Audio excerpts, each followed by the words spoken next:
औज़ुबिल्लाहि मिनश्शैतानिर्रजीम बिस्मिल्लाहिर्रहमानिर्रहीम।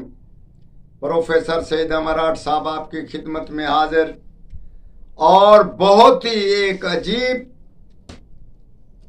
नुस्खे के साथ और तजर्बे वाले नुस्खे के साथ हम पेश हो रहे हैं और बहुत ही नायाब चीज पेश करते हैं।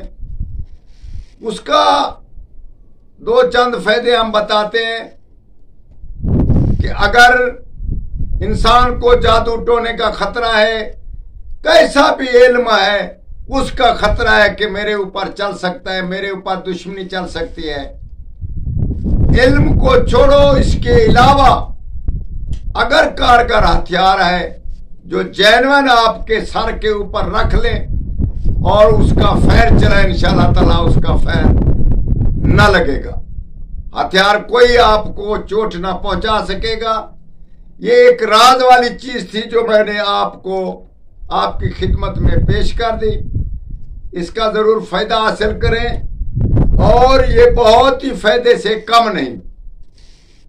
ये जो नीचे तिलस्म मैंने लिखा है, ऊपर वाली जगह पे 3 है और नीचे वाली तिलस्म में 2 है।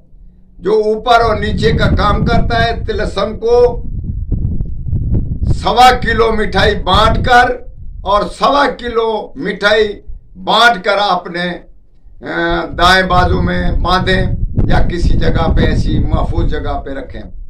तो इसका यही फायदा है जो हमने आपको मुख्तसरन बताया। आगे आप सोचे कि उस्ताद साहब ने आपको क्या बताया, इसका क्या मतलब है। इंशाअल्लाह ताला ये फायदे से कम नहीं और खास से खास जरूरत के वक्त इस तिलस्म का इस्तेमाल करें और हमारे हक में दुआ करें। वस्सलाम।